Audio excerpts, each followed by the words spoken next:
اب رخ کرتے ہیں لاہور کا۔ پاکستان مسلم لیگ ہاؤس میں آج تقریب نوٹیفیکیشن ہوئی، جس کی صدارت مسلم لیگ لاہور کے جنرل سیکرٹری ندیم پہلوان نے کی۔ اس پروگرام میں معروف سماجی و سیاسی شخصیت Ali Dogar additional general secretary information doctor Muhammad Idris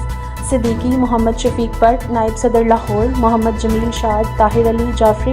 Qalandari, بشرا ہاشمی، میر رفت ساجد، سونیا پری کے علاوہ مزید سیاسی کارکنان نے شرکت کی۔ پروگرام کا آغاز باقاعدہ تلاوت قرآن پاک سے ہوا، جس کے بعد ندیم پہلوان سیکرٹری مسلم لیگ لاہور نے نوٹیفیکیشن جاری کی ہے، جس میں طاہر علی جعفری قلندری کو چیف آرگنائزر لاہور اور محمد جمیل شاد آرگنائزر لاہور کو نامزد کیا۔ دونوں نئے آنے والے عہدیداروں نے پارٹی لیڈر ندیم پہلوان کو یقین دہانی کرواتے ہوئے کہا کہ ہم پاکستان مسلم لیگ کے لیے دن رات انتھک محنت کریں گے اور اپنی پارٹی اور قائدین کا نام روشن کریں گے اور پارٹی کے پلیٹ فارم سے اپنے حلقے کی عوام کی خدمت کریں گے۔ آخر میں ندیم پہلوان